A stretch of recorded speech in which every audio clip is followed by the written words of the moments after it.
Bom, meus pais separados, eu passava as férias com meu pai, né? Ou pelo menos metade das férias eu passava com meu pai, metade das férias eu passava com a minha mãe. Paulo apareceu na minha vida, eu tinha 13 anos. Nós frequentávamos a mesma praia. O pai do Paulo, ele tinha uma casa nessa mesma praia, na mesma rua, no final da rua. E o Paulo também frequentava a praia nos mesmos períodos que eu. Normalmente a gente ia para uma casa de praia que a esposa dele tem. Ela tem uma casa lá até hoje, na Rua Primavera. E a gente descia nas férias e passava uma semana, 2 semanas, 10 dias. Né? E eu lembro, eu devia ter a idade da Clara hoje, uns 6 anos ou menos. A primeira vez que eu vi o mar. Eu olhei aquilo assim, achei a coisa mais linda do mundo. Minha vontade era ficar de cueca e pular dentro para ver que gosto tinha. Foi um dia tarde. Eu não lembro que dia da semana, mas eu lembro que foi à tarde. E muito provavelmente foi um sábado, porque meu pai trabalhava muito dificilmente durante a semana, né? Nas férias ele teria condição de levar a gente, mas... Pois bem, ele deixava a gente lá. A gente chegou lá, eu vi aquilo me chamou a atenção. Ele era bem branquinho, né? E não gostava muito de praia, de mar e tal. E nós tínhamos amigos em comum, na verdade. Eu demorei para conhecer o Paulo. Eu via o Paulo muito na praia, mas eu demorei para conhecer porque primeiro ele não abria a boca. Eu tenho meu jeito, né? E eu não comunicava com ninguém. Ele era a pessoa mais tímida que eu já tinha conhecido na minha vida. Eu comunicativo desse jeito, né? E eu era o oposto disso. Eu não fechava a boca, né? Até hoje não fecho. E por mais que eu tentasse conversar com todo mundo, o Paulo ele não tinha coragem de levantar a cabeça. Quando a gente conversava em roda, em grupo, quando o meu olhar desviava para o dele, ele abaixava. Então eu não tinha um contato com ele, embora a gente frequentasse os mesmos lugares e tivesse a mesma roda de amigos. Aí eu conheci o Evandro. O Evandro, ele vinha passar férias na casa da frente da casa da Heloísa. E ele estava nesse dia sentado ao lado do Evandro, um amigo nosso em comum, que tocava violão, eu tocava violão também e tal. E era um amigo bem falador, assim. O Evandro era super extrovertido, da galera, da turma, amigo de todo mundo. Ele falou assim, vou te levar para conhecer uma menina. Ah, legal, vamos. Nossa, porque eu quero ficar com ela, porque ela é gata. Quando todo mundo foi embora, o Evandro ainda ficou, a gente foi tocar violão. Eu falei, Evandro, que menino tímido, ele não fala. Ele falou, não. Ele é quieto. Eu falei, não, ele não é quieto, ele não abre a boca. Aí ele falou, não, mas ele é muito legal. Eu falei, não, eu imagino, só não deu pra descobrir ainda, né? Porque ele não fala. A Roberta foi a primeira mulher que eu me apaixonei. Me apaixonei, ponto final. Achei ela linda, linda, linda, linda. Pra mim era tudo que... Se você falasse pra mim a palavra beleza, ia ter uma foto dela do lado. E eu olhava ela de longe, evidentemente respeitando meu amigo, evidentemente respeitando a minha timidez, que não... Desculpa, não dava. Sabe, você olha pra você e você sabe suas limitações. Mas o Paulo olhava o jogo de vôlei fixamente para onde eu estava e não necessariamente para onde estava a bola. E isso qualquer um perceberia, né? Mesmo tendo 13 anos, eu percebia. Eu falava, poxa, será que, né, que ele tá me olhando que tem alguma coisa estranha? Olhos grandes, cílios, cabelo liso, parecia um véu o cabelo dela. Comprimento do colo, ela era elegante, ela tinha um colo longo. O busto dela não era grande, não era pequeno, era uma coisa exatamente perfeita do que tinha que ser. Né? Tinha uma proporção perfeita com a largura do tronco, ela tinha um tronco estreito, tinha uma cintura bem pronunciada, ela tinha um quadril que não era exagerado, mas era extremamente curvo, então era uma beleza escancarada. Ela não era a bunduda, gostosona, ela não era a magrelinha, ela tinha o formato. É isso que a gente chama de beleza, é proporção. Para mim ela tinha a proporção de perfeita. E ela tinha um pezinho 35, 36. Eu olhava aquilo e aquela mulher de 1,70 m e tralalá, nossa senhora, fudeu, é isso. Ele era um menino de 14 anos que não parecia ter 14 anos pela forma que ele olhava, ele fazia sempre assim com a cabeça quando eu falava, o sorriso dele era sempre um sorrisinho de cantinho de boca, assim, nunca era escancarado, nunca era exagerado. Ele simplesmente prestava atenção. Eu fui um dia na casa dela chamar ela pra gente conversar. dá uma volta. Por mais que tivesse uma galera na praia, nunca me encantou galera. Eu gostava de empinar pipa, mas te confesso que não era uma coisa que, eu vou empinar pipa. Eu senti uma falta tremenda de puxar ferro, não tinha academia na praia. Eu fazia flexão e barra todo dia na casa da Heloísa, eu achava um lugar para me pendurar e fazer alguma coisa. E eu tinha aquela energia, e teve um dia que eu falei assim, eu não sabia se isso era falta de treinar ou se era faniquito no rabo, porque eu precisava falar com a Roberta. Quando o interfone tocou, na hora minha mãe pensou no único Paulinho que era meu amigo, frequentava a minha casa, que saberia onde eu estava na praia. E minha mãe desceu crente que ia encontrar o Paulinho, meu amigo de escola. Ela desceu e o Paulo estava de bicicleta na porta do prédio. E minha mãe olhando, o porteiro falou, aquele é o Paulinho que veio falar com a Roberta.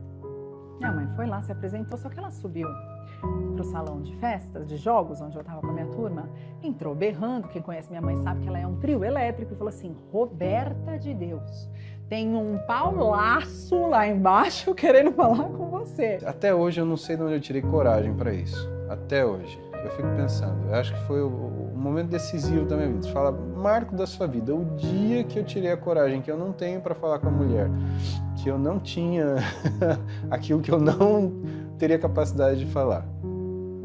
Fui lá, com a cara de pau toda, eu chamei na casa dela, no prédio dela, a mãe dela me atendeu. E me surpreendeu ver o Paulo ali, porque era uma pessoa que nunca tinha coragem de falar comigo. Então eu não entendi o que ele estaria fazendo ali, se apresentando como meu amigo, interfonando para o meu apartamento, que eu nunca falei qual era. Dali 2 minutos ela desceu, eu falei, eu não tô fazendo nada, você quer dar uma volta, andar na praia? Eu tava pensando em andar na praia. E aí eu não me atentei que o rapaz, ele tinha a cor branca da parede, mais branca da neve que você pode imaginar. Eu falei, gente, será que ele é apaixonado pela Mona? E comecei na extensão, bati assim no bocal e falei, vamos falar. Eu queria que ele continuasse, porque eu falei, gente, ia ser incrível, porque a Mona é incrível, ele é incrível. Pensando no bem dele, né? E a Mona era minha melhor amiga, então, ok. E ele tinha um jeito de levar o meu padrasto muito legal, porque o meu padrasto era super rígido, então ele chegava, ele testava a continência com o meu padrasto coronel, e o meu padrasto achava aquilo o máximo. Na hora do meu primeiro cachorro, ele falou o nome do meu primeiro namoradinho. Eu pus a cabeça no peito dele e era uma bateria da escola de samba rolando ali. Eu falei, gente, esse cara é talentoso, a gente é amigo, a gente se fala, a gente faz isso e brinca o tempo inteiro juntos na praia. E a mão dele gelada, ele tremendo e o peito pulando pra fora. Isso sou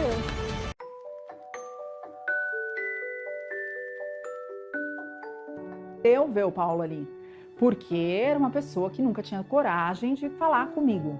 Então eu não entendi o que ele estaria fazendo ali, se apresentando como meu amigo, interfonando para o meu apartamento, que eu nunca falei qual era. Dali 2 minutos ela desceu, eu falei, eu não tô fazendo nada, você quer dar uma volta, andar na praia? Eu tava pensando em andar na praia. E aí eu não me atentei que o rapaz, ele tinha a cor branca da parede, mais branca da neve que você pode imaginar. E eu tava nega da praia, né, de jogar vôlei todo dia, toda tarde. Naquela época não existia esse lance de vamos usar o protetor solar com tanta intensidade. Eu tava morena, queimada, e falei, vamos andar. 3 da tarde, na praia, horário de verão. Aí ela falou, não, eu vou com você. E a gente andou. A gente trocou de município. E ele me conduzia a falar. E eu fui falando por 1h30, quando a gente chegou praticamente no fim da Praia do Forte, não sabia nem onde a gente estava, já estava fim de tarde, quase anoitecendo, ele falou, acho que a gente precisa voltar. Foi o que ele falou. E quando eu percebi, acho que a gente precisa voltar, é que eu me dei conta que eu tinha contado minha vida inteira, que ele sabia exatamente quem eu era, a mala aberta que eu tinha sido ali, porque ele teve essa esperteza, acho que foi, de me deixar à vontade o suficiente. E na volta, ele me falou pouco sobre ele, de uma forma bem pausada, bem tranquila, e eu querendo saber mais, mas também não sabia até onde eu podia perguntar, não queria ser indelicada. E eu respeitava o meu limite de comunicação, eu sabia que não ia dar para chegar na Roberta e eu não ia saber falar nada. E a gente chegou no prédio, ele beijou minha mão, igual ele fez com a minha mãe, depois eu entendi que minha mãe me obrigou a descer, né? Ele beijou minha mão e falou, obrigada pela conversa de hoje, foi delicioso. E que homem, aos 14 anos, fala muito obrigada pela conversa de hoje, foi delicioso. Nenhum amigo meu, né? Meu amigo ia falar, valeu, cara, brother, até amanhã, foi aí. E eu falei, esse menino não é dessa época, né? Ele não tá nesse contexto aqui. E foi, assim, a sensação mais incrível que eu tive, porque até então eu nunca tinha percebido a capacidade que uma pessoa tinha de prestar atenção. Uma coisa que eu não podia fazer na minha vida era errar. Eu sabia que eu não tinha essa oportunidade. O divertido foi vê-lo no dia seguinte, chegar na barraca de boné, óculos escuros, blusa, camiseta, camuflado. Ele tinha uma insolação. Na verdade, ele pegou uma insolação dessa caminhada, mas não. E o mais louco de tudo isso que eu falei, gente, ele queria mesmo ouvir eu falar, né? Ou eu fui muito indelicada, porque ele não me pediu para parar, ele não me pediu para voltar, ele me falou, nem cá, dei um pouquinho meu ombro aqui, ó, acho melhor a gente voltar. Ele foi. Cada centímetro quadrado de pele destruída valeu a pena. A gente saiu da Praia Grande, foi até Cidade Oceã, voltou, paramos em Mongaguá e falou, não, acho que a gente vai ter que voltar. E voltamos para a Praia Grande, de fato, na barraca do Pedrinho. Depois disso, ele passou a se sentir muito à vontade comigo. Obviamente, né? Ele conhecia tudo ao meu respeito. E ele frequentava a minha casa, ele subia no meu apartamento, ele jantava em casa com o meu padrasto era coronel, e ele tinha um jeito de levar o meu padrasto muito legal, porque meu padrasto era super rígido e tal, ele chegava, ele prestava continência pro meu padrasto coronel, e meu padrasto achava aquilo o máximo. Então ele foi conquistando a minha família inteira, e eu olhava para aquilo e falava, onde ele quer chegar, né? Sendo o senhor perfeição aqui na minha família. Eu sentia que aquilo que só eu enxergava do mesmo jeito que me dominava de uma forma como se ela possuísse minha restrita atenção, ou ela me possuísse talvez, também fazia com que eu a possuísse. Isso é meu. A gente arrumou uma forma de se falar na época, não existia rede social, Instagram, não existia nada disso. Então a gente se falava por carta. Marília e São Paulo são 6 horas de distância, né? De carro, não é um lugar perto. E o interurbano era caro, muito caro. Então o nosso combinado foi, para que a gente pudesse manter a amizade, para que a gente pudesse contar sempre um para o outro tudo o que estava acontecendo na nossa vida, a gente mandava 2 cartas por semana, um para o outro, se falava uma vez por telefone. Até eu começar a trabalhar de modelo aos 14 anos, ganhar um bip. Quando eu ganhei esse bip, aí a vida mudou, porque daí quando ele queria falar comigo sobre alguma coisa, ele me bipava. E aí a gente conseguia se ligar e conversar através de bip, né, de mensagens de bip. E isso acontecia durante todo o intervalo de tempo que a gente não estava na praia. Porque a gente realmente só podia ter o convívio um do outro na praia. Entre conhecer a Roberta e nós começarmos a namorar, né, foi um tempo, foi 5 anos. Mas ele me ligava com mais constância e me perguntava sobre tudo do que estava acontecendo. E eu, idiota, né, ainda falando, olha, eu vou sair aqui, hoje vou no cinema, você acha que eu vou com essa roupa ou com essa roupa? Era um período que a gente se falava por telefone e ela me perguntava, por exemplo, eu vou sair com o fulano hoje. Eu lembro o nome de todos os ex-namorados dela, eu confesso, tá? Só não vou dar prestígio a eles. Desnecessário. Tem um episódio engraçado, uma vez a gente fez um stories, um Snapchat na época, e eu falei, amor, vamos brincar aqui e vamos fazer um ping-pong. Nome do meu, pra ver se você realmente me conhece, nome do meu primeiro cachorro, isso foi agora. Nome do meu primeiro cachorro. Ele falou o nome do meu primeiro namoradinho. Muito obrigado, vocês foram muito importantes. Vocês fizeram a mulher que eu amo crescer e ser quem ela é. A gente tem uma amiga em comum, a Mona Lisa, é minha amiga até hoje, minha amiga de infância. E ela também era do mesmo prédio que eu, né? Então, onde eu tava a Mona Lisa. Então, o Paulinho muitas vezes namorou. Foi meu amigo, tipo, eu, Roberto e Mona Lisa. Sempre tinha um combo. E era aniversário de 16 anos, 17 anos, acho, da Mona. Eu tinha 16, o Paulo tinha 17. Algum tempo antes, a gente tinha ido numa festa de aniversário de um amigo em comum que nós tínhamos. Liga pra ele, porque ele tá vindo pra São Paulo bastante, né? Porque ele tava procurando cursinho já, porque ele queria medicina pública, faculdade pública e tudo mais. Ele liga que quem sabe calha, a Mona faz aniversário no final do ano, calha dele tá aqui fazendo alguma prova de cursinho e tal. Ela ligou e, claro que quando a gente faz isso, melhores amigas, a gente faz na extensão do telefone, né? Não era celular, na época era telefone de casa e tinha telefone de casa em todos os lugares da casa. Então ela ligou numa extensão e eu na outra, mas a gente ia conversar junto com ele. Só que quando ela falou, eu tenho um aniversário, vou fazer meu aniversário, vai ser uma festa, a Beta vai, o tom da voz dele era um tom muito sério. E eu não tive coragem de falar, oi, tô aqui. Eu fiquei quieta. Porque ele falou, então, queria conversar com você, que bom que você me ligou. Eu tô sofrendo bastante, tô passando por uma situação muito difícil. Tô apaixonada por uma mulher, eu não tenho coragem de falar pra ela e eu não quero falar pra ela também ao mesmo tempo, porque eu nunca tive uma relação assim com ninguém, igual eu tenho com ela, e eu não quero perder isso. E também acho que nem adiantaria eu falar, porque ela tá namorando e tal. E eu falei, gente, será que ele é apaixonado pela Mona? E comecei, fala pra ele falar, na extensão. Bati assim no bocal e falei, manda ele falar. Eu queria que ele continuasse, porque eu falei, gente, ia ser incrível, porque a Mona é incrível, ele é incrível. Pensando no bem dele, né? E a Mona era minha melhor amiga, então, ok. E aí ela falou, mas assim, apaixonado? Mas você já falou pra ela? Ele falou, não, nunca falei. Eu falei, tá vendo? Pode ser você. E a gente conversando sobre isso, eu e a Mona paralelamente à conversa, mas ele ficando cada vez mais triste. Ele falou, Mona, não dá pra eu falar com ela.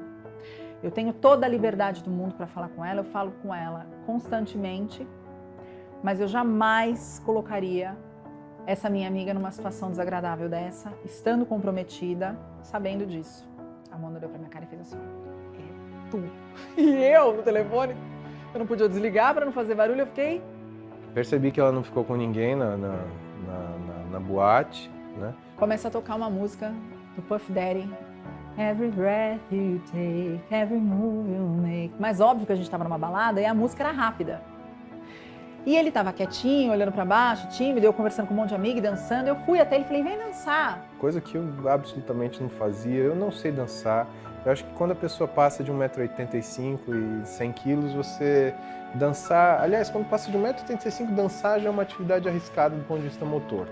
Quando você passa de um certo peso, 90 kg, já fica uma coisa estranha, tá? Um elefante pode dançar bem pra caramba, mas vai ser esquisito. E eu me achava esquisito. Eu falei, então não vai ser pra mim. Mas eu fui lá e falei, não, vamos dançar. Este homem passou o braço atrás assim, ó, e deu a mãozinha de valsa pra mim.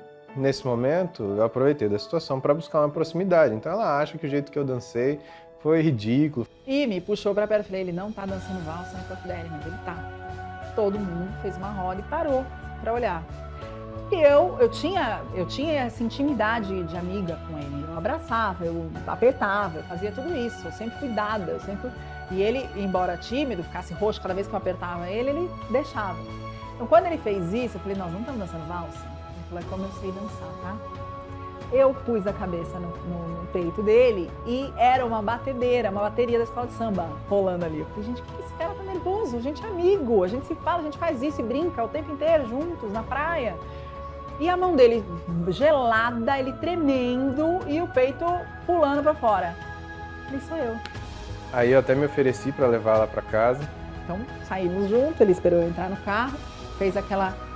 O Paulo, ele tem uma... Quem conhece, quem já encontrou com ele em palestra, sabe que ele faz assim, ó, com a cabeça. Foi o que ele fez. Eu fiz assim pra ele de dentro do carro dos meus amigos e voltei pra casa. E um dia ela virou pra mim e falou assim, e aí, a gente não vai... Você me prometeu que a gente ia sair, você não falou que a gente ia sair? E não sei, de repente, se você quiser ir comigo, eu tava querendo ir assistir Titanic. Eu já tinha assistido 3 vezes com meus amigos do cursinho, mas aí eu liguei pra ela e falei, você já assistiu? Ela falou, não, então vou te levar. Você assistiu? Não. Falei, eu quero assistir também, falando que o filme é lindo e tal. Falei, então eu te busco. Meu pai liberou o carro, eu vou te buscar. Ele morava no final da Zona Sul, eu morava no final da Zona Norte. O que eu fiz? Eu falei, nessa época não existia Waze, não existia GPS, o quê? Era aquele guia de folhas amarelas, guia São Paulo. Sei eu que ele foi contando as pontes, até chegar na minha casa, pra não se perder, porque ele era de Marília, era um caipira dirigindo em São Paulo, no meio da Marginal. E aí, vamos, onde a gente vai? No único lugar que eu conheço, Shopping Morumbi. Legal, voltei 11 pontos, cheguei no Shopping Morumbi. Óbvio que a gente chegou atrasado, porque ele foi a 2 por hora e a gente passou o caminho inteiro conversando. Tinha perdido a sessão, eu falei, olha, a gente chegou um pouco mais tarde, porque eu não sabia que era longe assim, que a gente ia ficar tanto tempo no trânsito, tem uma sessão agora que é meia-noite. Eu falei, minha mãe vai me matar, Paulinho. Ele, não, eu vou ligar pra ela. A gente ligou do orelhão pra minha mãe, meia-noite, 1 hora, a hora que vocês quiserem. A minha mãe tava super apoiando a causa. Eu falei, nossa, que loucura, né? Eu nunca cheguei em casa depois da meia-noite, mas tudo bem. Segurei a mão dela em determinados momentos. Tava em cima do negócio, vou segurar mesmo. Paulinho amassando a minha mão de tanto apertar. E a gente assistiu, né? E eu assisti firme ali. Ele chorou muito assistindo Titanic. E eu também, que filme lindo, os dois inchados, parecendo uma coisa, né? A maquiagem já era. Eu falei, que legal, né? Se assim for o primeiro beijo, vai ser uma imagem incrível na cabeça dele, eu toda borrada. Quando eu fui deixá-la na casa dela, ele me entregou as flores, eu fiz até biquinho. Eu fiz assim, ó. Na hora de dar tchau, fechei o olhinho, dei o biquinho e ele veio e deu um beijo na bochecha. eu tirei o rosto e dei um beijo no rosto dela, um abraço. Só que isso pra mim era o máximo de proximidade física, assim, sabe? Nem sempre ela te concede essa proximidade de uma forma que você compreenda, mas acho que a pior coisa que você pode fazer com uma mulher é você ferir esse direito dela de estabelecer o momento de conceder o toque físico. E não é nenhuma coisa relacionada a, tipo, De dizer de uma forma não verbal, eu aceito você. Eu falei, ele gosta de homem. Ela acha que eu sou viado. Certeza. Só que aí veio o arrependimento. Isso foi uma segunda-feira, eu tinha aula e falei assim, meu, se ela não entendeu, pisiroca nenhuma. Aí eu peguei e escrevi. Só que no dia seguinte, chegou a carta que ele imaginou que já teria chego pra mim, eu acredito. Eu tava contando que essa carta chegaria em 24 horas, mas a carta não chegou terça de manhã. A carta chegou quarta de manhã. Quando eu abri essa carta, primeiro que a sensação que eu tive é que eu tava lendo Shakespeare, Augusto dos Anjos. Eu falei, não foi uma pessoa com a idade dele que escreveu essa carta. E nessa carta ele dizia que, desde o primeiro dia que ele tinha me visto, ele me amava. E que ele nunca teve coragem de falar. Porque ele não podia ouvir que eu não sentia o mesmo por ele. Toca o telefone. 10 da noite, quarta, tudo uma merda. Meu, deve ser briga, conta, porrada, tira ou chute, alguma coisa é. Era ela. Ela virou pra mim e falou assim, eu tô indo pra aí. Eu falei, oi? Tô indo pra aí. Eu falei assim, mas eu recebi a sua carta, só que o que eu tenho pra te falar, eu gostaria de falar pessoalmente. Então, eu tô indo pra aí. E eu fui com um Walkman no ouvido e uma mala para Marília responder essa carta. Quando eu cheguei na plataforma 11, que é o nome que ele sempre chama, né, para contar nossas histórias, ele sempre põe a plataforma 11 como sendo o princípio de tudo. Quando eu cheguei na plataforma 11, eu não sabia o que falar, mediante a carta, e eu que sou uma pessoa que sei sempre o que falar, né, eu falo pra caramba. Mas quer saber, eu acho que tudo que tinha que ser dito, foi dito. Então eu desci do ônibus, o Paulinho ajoelhou no chão, ele estava encostado assim, ele ajoelhou no chão e começou a chorar. E eu fui, pus minha malinha no chão, ajoelhei, beijei o Paulo. Eu não sei, eu acho que se eu tivesse uma plataforma de lançamento, eu tinha entrado em órbita. Eu com certeza não estava em mim naquele momento. E depois eu falei pra ele, olha, eu não sei se o amor que eu sinto por vocês é o que você me escreveu, porque eu nunca ouvi falar de um amor assim. E eu só tenho 16 anos, né? Eu não sei. Eu nem sabia que existia isso, né? Talvez em filme, talvez em livro, mas... Só que eu amo você também. Mas aí vieram desencontros. Quando eu tava com 17 anos, a minha mãe precisou se separar do meu padrasto. A gente se separou e foi muito triste. E nessa época, o Paulo saiu do corpo dele. A gente ficou 9 anos sem se falar. Um dos hospitais que a gente atendia como médico era o vereador José Storopoli, na Vila Maria.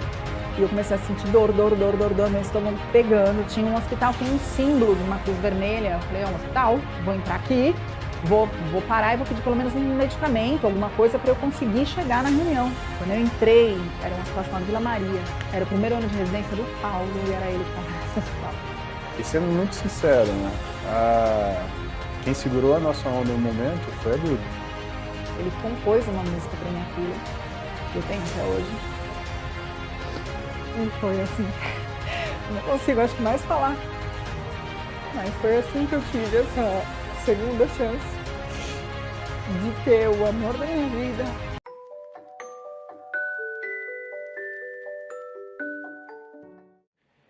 E eu fui feliz da vida levar a Roberta para minha casa. Primeira madrugada choveu, aí a gente foi tomar chuva. Eu lembro que foi uma das coisas mais sensuais que eu vivi. E eu passei 5 dias na casa dele, com a mãe dele. Foram os dias mais lindos da minha vida. Mas aí vieram desencontros. Quando eu estava com 17 anos, a minha mãe precisou se separar do meu padrasto. Minha mãe era casada com meu padrasto coronel desde os meus 2 anos. Meu padrasto, eu falo hoje, porque ele já faleceu. Meu padrasto, ele era um homem incrível, que eu admiro demais, mas ele tinha um sério problema com bebida. E eu vi minha mãe, que era um trio elétrico, ela ficou depressiva. E meu irmão tinha só 12 anos. A gente se separou e foi muito triste. E nessa época, o Paulo saiu do corpo dele. Ninguém é obrigado a te entender. Por isso que você tem que pensar 1000 vezes antes de você fazer ou falar alguma coisa. E quando ele descobriu que, além de tudo, eu não estaria presente em São Paulo, eu recebi, acho que 2, 3, 4, 5, 6, 7 milhões de cartas por dia. Eu, num movimento de paixão intensa, de saudade intensa, eu coloquei toda a minha insatisfação no papel. Só que eu nem tinha condições emocionais, perto de tudo que eu estava abrindo mão, de falar para ele, não é nada disso. A minha vida é assim, ó, minha mãe tá assim, meu padrasto é assim. Eu não queria expor essas pessoas que eu amava também, tanto quanto eu amava ele. E eu simplesmente falei para ele, olha, então não dá. E quando ela falou, não quero mais ver você, eu falei, deixa eu ir aí para ver você e a gente conversar. Eu não quero mais ver você. E isso foi uma dificuldade porque, se eu soubesse interpretar direito, eu teria entendido assim, eu não quero mais ver você me agredindo dessa forma diante de coisas que você entendeu e que eu não fiz. Eu liguei para ela uma vez, quando eu entrei na faculdade de medicina, quando eu passei no vestibular. Ela tinha se tornado comissária de bordo, era um moço. Eu sabia, pela história de vida dela, não era o que ela sonhava. Eu esperava que ele falasse, eu te amo, volta, agora tá tudo bem, vamos ficar juntos. Ele não teve coragem e eu também não soube falar.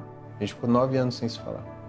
Só que nessa época eu já estava me estruturando para sair da aviação, entrar na empresa que eu trabalhei por 13 anos, que foi uma multinacional americana onde eu fiz carreira. Eu namorava, eu já tinha meu apartamento e eu fui morar junto com esse namorado nessa época. Foi assim que a Duda chegou na minha vida. Eu namorei... talvez caibam na mão nos dedos de uma mão as pessoas que passaram pela minha vida. E sempre a coisa complicava quando, em algum momento, a pessoa ia, abria meu armário e via recordação, foto, carta. Ah, mas o que é isso? Aí eu contava a história. Pronto. Aí lascava tudo. Só que quando a Duda estava com 1 ano e 6 meses, as coisas complicaram e eu realmente pedi o divórcio. Uma criança de 2 anos no colo, uma empresa em que eu assumi uma responsabilidade fora do comum, falei, nossa senhora, tava tudo bem, tudo certo, encarei, mudei de apartamento, tava tudo lindo, menos uma gastrite. Um dos hospitais que a gente atendia como médico era o vereador José Storopoli, que é na Vila Maria. E eu comecei a sentir dor, meu estômago pegando. Tinha um hospital que tem um símbolo de uma cruz vermelha. Eu falei, é um hospital, vou entrar aqui, vou parar e vou pedir pelo menos um medicamento, alguma coisa para eu conseguir chegar na reunião. Quando eu entrei, era um hospital chamado Vila Maria. Era o primeiro ano de residência do Paulo e era ele que estava nesse hospital. Eu vi que ela estava linda, mais bonita de quando eu tinha visto, mas ela estava um pouco triste. Eu tinha vontade de pegar ela e levar ela no colo, assim, falar, pera um pouquinho, não quero nada de você, deixa eu só cuidar de você um pouco. Eu olhei para ele e falei, essa seria a única pessoa do mundo que eu colocaria minha filha no colo. E ele pegou na minha mão e falou, cadê sua aliança? Eu falei, eu não tô mais casada. E, obviamente, depois disso, né, a gente acabou... Eu chorei, ele chorou, um olhando pra cara do outro com cara de choro. Eu fiz o que eu tinha que fazer, eu tinha que ir pra reunião. Ele falou, me liga. E aí, a gente foi almoçar num restaurante no América, no Shopping Morumbi, uma sexta-feira que eu tinha saído de plantão. E ela tava maravilhosa. E eu lembro que eu contei a minha história, essa história, pro meu diretor da FedEx, na época, diretor da empresa que eu trabalhava, o nome dele é Carlos Iene, um homem incrível. E ele falou, Roberta, vá almoçar. Vai resgatar a sua vida. Depois desse almoço, aí eu mandei uma mensagem para ela. Eu descobri que quando a gente ama, a gente realmente ama para sempre. Eu tinha razão naquela carta. Meu mundo veio abaixo, porque eu falei, eu quero essa chance, eu quero que a gente possa ser a gente de novo, e eu não sei como fazer isso. A gente namorou, nesse período eu saí de onde eu morava na época, eu morava do lado do hospital, fui morar com um amigo meu, que eu fiquei com sintomas de uma depressão muito forte, né? Eu lutava a todo momento contra isso, era terrível, era devastador, porque eu fazia o que eu fazia porque eu tinha esse senso de necessidade que eu tinha de moleque. Eu sabia que eu precisava fazer e ponto final. Mas se eu deixasse no automático na minha vontade, eu não tinha vontade de sair da cama. E eu olhei pra ele e falei, gente, quem precisa de mãe agora aqui é ele, né? E eu entendi de repente tudo que aconteceu, porque eu era mãe já. Eu sabia cuidar de alguém já. Coisa que aos 16, aos 17 eu não sabia. Eu fiz o que foi necessário, mas eu não sabia. E eu sabia que o Paulo precisava de alguém do lado dele que tivesse uma compreensão fora do comum. Ela esperou uns 2 anos até eu me estabilizar e, assim, conseguir me colocar numa situação, né, razoável. E sendo muito sincero, né, quem segurou a nossa onda no momento foi a Duda. Ele compôs uma música para minha filha, que eu tenho até hoje, lindíssima. E a Dudinha não conseguiu dormir porque ela ficou prestando atenção na música e ria, porque a música falava o nome dela, falava de mim. E aí a Duda pediu para ele gravar num CD a música para ela. Ele saiu do quarto dela chorando, ela chamou ele de volta. Eu não podia entrar no quarto, porque só ele podia fazer ela dormir. Então eu fiquei no corredor, assim, porque eu estava desesperada com aquela situação. Aí ela chamou ele e falou assim, olha só, agora eu vou fechar meu olho. Você já pode beijar minha mãe. E aí ele saiu do quarto e falou pra mim, então eu acho que agora a Duda já deixa você namorar. E foi assim. Eu não consigo, acho que mais falar. Mas foi assim que eu tive essa segunda chance de ter o amor da minha vida e a pessoa que eu amo incondicionalmente do meu lado. E que tanto a Duda ama incondicionalmente, ele ama a Duda incondicionalmente. Acho que a história deles devia estar escrita em algum lugar antes da nossa até. Mais uma tarde serviu para me orientar na vida. Pelo resto dela eu saberei que dia é hoje. Talvez não pelo calendário, mas pelo fato que estava para ocorrer, que criou um marco indelével na minha memória, onde quer que ela fique. Era do meio para o final da tarde, algo como 4 horas, e eu estava na praia como nunca acontecia pelos hábitos que nosso grupo tinha nessas viagens. Como sempre acontecia quando eu ia para a praia, um vento noroeste chato de chuva e de tempo encoberto começava a soprar, ao mesmo tempo em que via ao longe a Serra do Mar encoberta por nuvens baixas, cuja aparência já me deixavam sentindo frio. Mas havia um restilho de sol laranja apontando na areia quando eu a vi, ao longe. O que me surpreende, porque sempre fui míope. Ela usava um biquíni branco, num entusiasmo que nem mesmo o frio sentia. E num instante o meu frio também se foi. Não conseguia tirar os meus olhos dela e a minha atenção, e num passe de mágica eu comecei a imaginar coisas com as quais nunca havia me preocupado em ter e senti uma falta de mim mesmo como se nunca tivesse de fato vivido. Estranho sentir isso nessa idade, principalmente quando não se sabe o que esse sentimento traduz. É algo como uma ferida que se abre num tranco de um acidente repentino e violento. De um segundo para o outro, eu já não era mais a mesma pessoa, e como se tivesse acordado, ou como se estivesse sonhando, ou como se nunca tivesse dormido e agora gostaria de experimentar como era. A pergunta adequada não era o que eu estava sentindo, mas quem era ela que me fazia sentir assim. Que magia, o poder estava ligado à sua imagem, que já não me saía da cabeça, capaz de me causar tanta dor repentina só por não poder alcançá-la naquele exato momento. Me apavorei com esse paradoxo. Olhá-la era esquecer-me de tudo o que me rodeava, de bom e de ruim. Mas aperceber-me sem ela era mais dolorido do que tudo isso junto. Eu queria falar com ela, chegar perto dela, pelo menos para saber se ela era mesmo de verdade ou se eu tinha tomado muito sol na cabeça pela manhã por ter ficado fora do guarda-sol. Me aproximei sem jeito e sem que nos apresentasse e olhei para você discretamente, mas indiscretamente o suficiente para que minha presença fosse notada. Eu queria trocar um olhar, apenas. A sorte sorriu e fomos apresentados. E para minha surpresa, seu nome era um apelido, da mesma forma que todo bom nome de menina bonita e paulistana e mal acostumada por causa disso. Você não precisava de um nome. Apresentada pelo apelido, mesmo que eu tivesse conhecido outras Betas anteriormente, era você que eu ligaria a este apelido. Era de você que me lembraria ao ouvir esse fragmento de nome. Não porque você o possuía, mas porque o que era posse, daquele momento em diante, era eu. Paulo, ele sempre foi um cara que ele foi pioneiro em muitas coisas. Ele foi visionário em muitas coisas. Mas quem faz isso, toma muita martelada. No começo da performance com saúde ele não foi.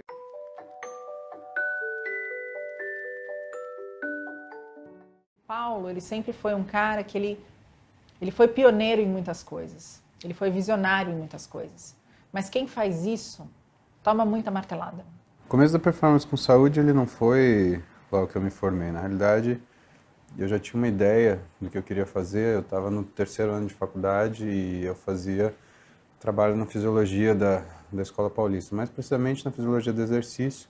E aí eu pensei, poxa, isso é performance, mas se não houver saúde, as coisas não funcionam. A saúde, ela não é uma opcional. Ah, quero ter performance. A mesma coisa que você vai pensar que você pode correr com um carro a 300 km por hora com os parafusos das rodas completamente soltos. Não vai, né? Quem já teve uma gripe, uma sinusite, uma dor de barriga que seja, sabe que não dá vontade de treinar nem dominó. E aí eu pensei, performance com saúde. Ele passou por muita dificuldade nesse período. Então ele era um cara que não dormia, mal comia, chegava em casa destruído de tudo que ele acumulava para fazer. Eu comecei no consultório de um amigo meu, o Cirus, e a gente se conheceu porque nessa época eu ainda, logo como recém-formado, além de plantão, de final de semana eu cuidava de competição esportiva. Ele percebeu que eu fazia as coisas com muito gosto, que eu dava atenção a qualquer queixa, que eu ia olhar, e ele se sentiu confiança e me deu a chance que abriu as portas da minha vida, porque ele abriu o consultório dele para eu atender. Cabia ele, né, e o paciente na salinha. Eu via todo aquele esforço e o quanto ele ganhava no final do mês. Eu falei, tem alguma coisa errada, não é possível. Nessa época, ele já morava com a gente, né? E foi aí que eu comecei a tomar conta do que ele não conseguia tomar conta, né? Eu via ele, às vezes, chegar desanimado e falar, Roberta, eu tenho certeza disso que eu tô falando. Eu tenho certeza que é assim. Eu estudei, eu sei o que eu tô fazendo, eu sei que é assim. E eu falava para ele, então tá bom, se você tem certeza, eu tô com você. Ninguém sabe nada sem estudar. E ninguém inventa nada do zero. Que é um dos grandes elogios que eu recebo na mídia social hoje, é falar assim, puxa, é muito legal ver como você estuda, como você continua estudando, como você continua se atualizando. Eu acho muito legal receber esse elogio, mas eu acho que para mim isso não é obrigação. É a mesma coisa que você falar, muito obrigado, carro, por me levar do ponto A para o B. Não faz sentido, você fez o óbvio. O consultório onde ele atendia não estava adaptada para os padrões de um médico. E a gente adaptou essa salinha, mas eu falava para ele, vamos comprar o nosso, vamos fazer o nosso lugar. Vamos fazer uma... Porque os pacientes que começaram a procurar o Paulo eram assim, pacientes muito bons e eram pessoas de muita credibilidade, eram pessoas dispostas a investir muito. E aí eu montei a planilha Paulo Musi. Quando eu mostrei, assim, graficamente para ele, né, a projeção daquilo, e ele falou, gente, então por que a gente não está fazendo isso? Eu falei, porque eu preciso que você também acredite em você. A gente comprou a clínica nesse acordo, né? Eu segurava a onda na FedEx e ele segurava a grana para a gente poder alcançar isso tudo. E é o consultório que ele está até hoje, que a gente montou e foi incrível, que foi um ano de acontecimento na nossa vida. E a gente finalizou, deixou o consultório pronto e eu lembro que eu liguei para o Paulo, ele estava na Paulista, no consultório que ele atende, eu falei, amor, amanhã você atende na sua clínica nova. Ele falou, como que eu atendo na minha clínica nova? Você tá louco? Eu atendo na minha clínica nova? Tem um paciente agendado aqui amanhã o dia inteiro. Eu falei, então esses pacientes já estão agendados no novo endereço. A gente já tinha mudado tudo e ele entrou na clínica nova para atender. E a gente foi conduzindo essa carreira, ele sendo um médico que eu nunca vi igual, em termos, né, de estudo e dedicação, e nunca ter parado de estudar. Eu lembro que com a Clara pequenininha, ele fazia 2 pós-graduações ainda, e a Clara de peito, assim, mamando no peito, e ele saía de casa às 5h30 da manhã, treinava, trabalhava, treinava, chegava em casa às 11h30 da noite, E eu com a Clara, pequena, a Duda tinha 6 aninhos. E de sábado e domingo, 2 sábados e domingos do mês, ele ia para pós-graduação. Era essa a pancadaria. E aí depois eu pegava, comia alguma coisa e descia para treinar. E nunca foi fácil. E eu percebia que o Paulo, assim, aí ele começou a ser muito assediado, porque tudo que o Paulo falava, na época em blog ou YouTube, porque não existia ainda Instagram, Facebook, nada disso, existia o Orkut, mas a gente mal alimentava aquilo. Ele postava um vídeo de YouTube dele treinando. No dia seguinte, assim, tinha 500 comentários, não sei quantas mil visualizações. Ele falava, gente, tô fazendo abdômen. E eu comecei a escrever a quem interessar possa. Eu decidi fazer um blog para dividir essa experiência com as pessoas e eu fiz um Orkut. Então essa era a minha experiência com mídia social na época. Eu achei o blog, pesquisando na internet essas coisas, acabei achando o blog dele. E de lá pra cá eu continuei acompanhando e tudo mais. E isso me admirava muito, porque ele sempre embasava muito com a parte técnica. E eu sempre busquei ele como uma referência, né? Eu tinha ele como um espelho, que eu falei assim, não, um dia eu vou tentar ser assim que nem ele. Que o Paulo postava, ou fazendo exercício, ou falando sobre a medicina, ou tinha uma repercussão que a gente não dava conta que tinha. E a gente jamais imaginou isso, porque o Paulo era tímido. Lembra da pessoa que não falava? Esse era meu marido. E aí eu falei, amor, você tá sabendo desse negócio agora do Facebook e tal? Ele falou, vou abrir, né? Eu vou abrir, porque daí eu ponho os textos que eu ponho no blog, põe no Facebook para meus amigos de Marília ver. Ele abriu o Facebook dele, assim, acho que no dia seguinte tinha 35 mil seguidores. Nunca busquei seguidor, nunca busquei ser referência. E eu comecei sozinho, com a cara e com a coragem, mas sempre muito controverso, né? Porque, o que esse médico tá falando de ter que fazer dieta? O que esse médico tá falando de ter que fazer exercício? Eu sempre fui muito cobrado por causa disso, né? Você não pode falar de exercício, você não pode falar de dieta. Eu falei, por que eu não posso? Né? Você pode falar de saúde, não pode? Você pode falar de doença, não pode? Isso é biologia, fisiologia e bioquímica. E até hoje é uma crítica que eu sofro, mas eu tenho que conviver com isso porque, né, ninguém agrada a todo mundo. A minha postura não é de agradar todo mundo, é de fazer o certo. E muita gente se irrita com isso porque muita gente não quer fazer o certo, quer fazer o cômodo. Antes de conhecer o Paulo, a imagem que a gente tinha do Paulo era o médico que tinha competido no Mr. Santos. Isso era um negócio bem diferencial na época, porque você não via médico atleta, principalmente nessa área. Então isso já destacava ele. E daí quando você conhece ele, primeiro você se assustava pelo tamanho dele. E depois, conforme você ia conhecendo ele, é o que eu brinco com ele até hoje, o que me impressiona dele não é o tamanho do braço dele, é o tamanho do conhecimento dele. Isso, pra mim, até hoje é o diferencial dele. Ele estava sendo convidado a falar em tudo quanto é lugar, porque as pessoas viam o Paulo da rede social, o Paulo do... E convidavam para palestra, e eu falava, vai, porque esse é o momento de você fazer o seu nome, de você mostrar para as pessoas o seu conhecimento. Você não é só isso na foto, você não é só esse homem gigante. E eu não casei com você por causa disso, eu casei com você por causa da carta. Eu casei com você pelo que você escreveu. Eu casei com você pelo seu conteúdo, e as pessoas precisam conhecer esse conteúdo. E é palestrando que você vai passar esse conteúdo para as pessoas. Vai palestrar. A base sempre foi a fisiologia, né? Que era muito complicado de entender, porque o que se espera de um médico é que ele medique. E o que o médico se sente ansioso para fazer é medicar. Eu me senti ansioso para não medicar. O exercício físico, por exemplo, não é só empurrar e puxar.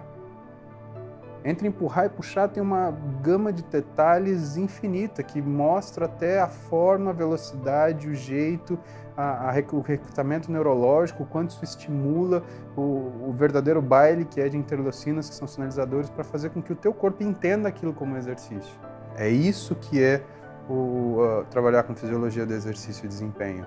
É você trabalhar com estratégia. Ele começou a palestrar. O consultório, eu cuidava das coisas, da parte financeira, do RH, do marketing, de tudo. Eu cuidava disso à noite. Só que eu também comecei a ficar esgotada porque eu amamentava à noite.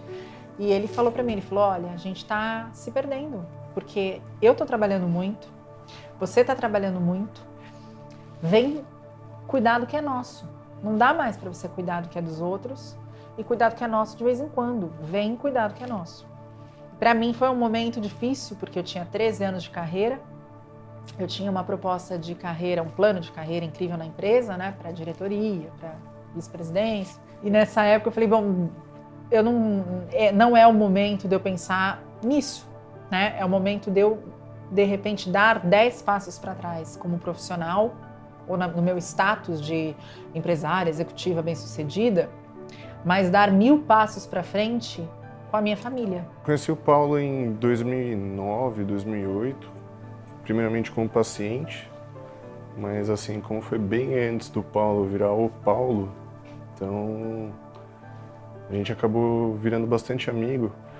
Então de lá pra cá passaram-se uns 8, 9 anos e sempre acompanhando ele como médico, como amigo, a gente foi construindo uma amizade e hoje em dia eu tô trabalhando com ele.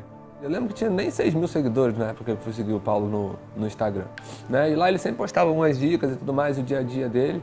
E aí uma vez, aí eu já estava fazendo faculdade de medicina, já era minha segunda faculdade, eu fui botar uma pergunta lá, eu fui um comentário bobo, nada demais, só fui comentar alguma coisa lá e ele respondeu embaixo. Aí uma vez ele foi fazer um curso lá no Rio, né, num evento que ele foi dar uma aula lá, e eu resolvi, conversei com um colega meu e a gente foi nesse curso. No curso eu fui falar com ele. Aí quando eu fui me apresentar, ele falou, eu lembro de você. Você é médico, educador físico, não sei o quê. Eu falei, sou estudante ainda, médico, você daqui a pouco. A gente conversando durante a semana na faculdade, eu e um colega meu, a gente resolveu fundar a Liga de Medicina do Esporte e Nutrologia, né? Resolvemos fundar a Liga, só que fundar a Liga em si era só um sonho que a gente já tinha, tá? E o que a gente resolveu fazer? Que tal a gente botar o Paulo como patrono dessa Liga, né? Abrir a Liga de Medicina do Esporte e Nutrologia de Vassouras, Dr. Paulo Cavalcante Musi. Mandei um e-mail para ele, perguntando, numa formalidade, se ele aceitava ser o patrono da Liga. Ele mandou um e-mail respondendo, falando que estava emocionado com isso, que achava que não merecia tanto, mas aceitou. E com isso eu o convidei para poder fazer a inauguração da Liga com uma palestra lá na cidade. Então a gente começou a se aproximar, né, ter um elo um pouco mais firme e tudo, sempre conversando. E aí não sei como é que surgiu essa conversa, não sei como é que foi, a Beta veio uma ideia que o Paulo estava falando, que estava trabalhando muito, precisava de ajuda no consultório, mas ele tinha receio de colocar alguém ali. Eu recebi o convite da Beta, né, para fazer esse estágio com ela, e eu ficava me imaginando, vim numa cidade de 30 mil habitantes, pequenininha, do interior, e olha onde é que eu vim parar. E aí eu fiquei por 2 anos, todos os dias, dentro da clínica, montando a equipe de funcionários, do software médico, a gravação das ligações de pacientes, né? Porque a gente tem um sistema implementado de gravação de ligações, de monitoramento, e funcionários, e salários. Todos os salários da clínica são baseados em realmente legislação, sindicatos. Existe toda a parte de certificação da Anvisa. Eu chamei o CRM para que o CRM fosse na minha clínica e que visse o que está sendo feito de certo, de errado, porque a gente queria caminhar certo. Mandei e-mails para as pessoas responsáveis por controlar isso, porque eu queria fazer tudo certo. E o Paulo foi um menino que foi invadido pela medicina, pelos pacientes, era assim que eu enxergava, e que foi levando como ele conseguia, sendo médico. Então ele focava ali na parte médica e ia. Todo o restante que rodava em torno dessa coisa, desse glamour, é a palestra, é o pôster dele, é o que as pessoas replicam na internet, ele não olhava, ele não tinha como olhar. Então assim, ele era chamado para ir na televisão e de repente eu comecei a ir junto, porque eu falei, peraí, você não vai pôr uma foto dele, né, tipo, num campeonato de bodybuilding para chamar o cara e falar, Dr. Paulo Musi. Falei, uma coisa não tem nada a ver com a outra. Então, eu ficava atrás da ilha de edição, falava, essa foto não, essa foto sim, isso ele pode, isso ele não pode.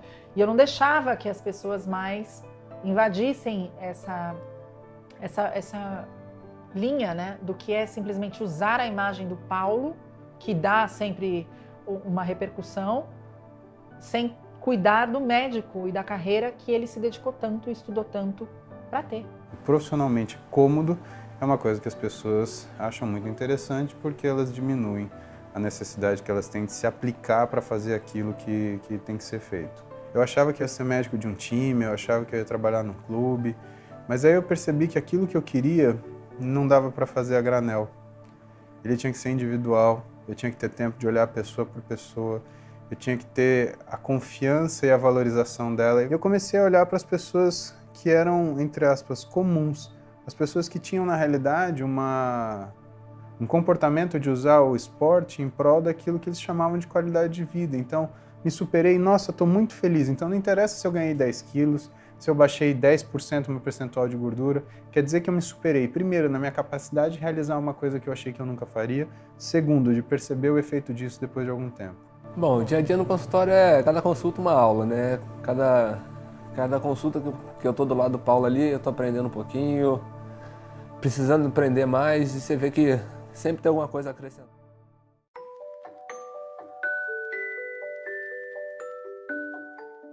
Bom, o dia a dia no consultório é cada consulta uma aula, né? Cada consulta que eu tô do lado do Paulo ali, eu tô aprendendo um pouquinho, precisando aprender mais e você vê que sempre tem alguma coisa a acrescentar.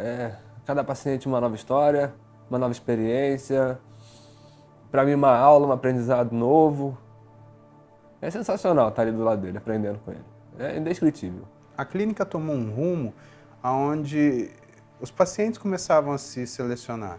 Então, eu parava de atender aquele sujeito que era um wannabe, que ele era um quero ser atleta, só que era um ator, né? E começou a atender gente que realmente tinha interesse em melhorar. E como eu estou nisso há tempo, desde 2004, calcula. Tem gente que me procurou depois de 5 anos, depois de 10 anos. Tem gente que me procurou depois de 11 anos e falou para mim, poxa, se eu tivesse escutado o que você tinha a falar para mim naquela época, que tivesse feito, eu estaria 11 anos fazendo certo.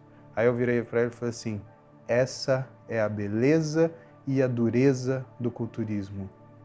Fisiculturismo não tem um cara que te dá o passe da bola. Fisiculturismo é você saber o que você tem que fazer, na hora de fazer o que tem que ser feito e não discutir quando isso precisa ser realizado.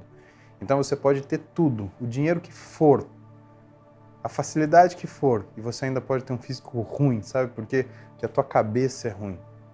Eu quero ter 113 quilos, eu quero ter 60 de braço se der, mas eu quero ser pai da minha família, quero ser esposo da minha mulher, quero ser médico atendendo meu paciente, eu quero ser palestrante da aula em congresso internacional, é isso que eu quero, é isso que eu gosto. Então, para mim, isso é uma das coisas que faz parte para mim.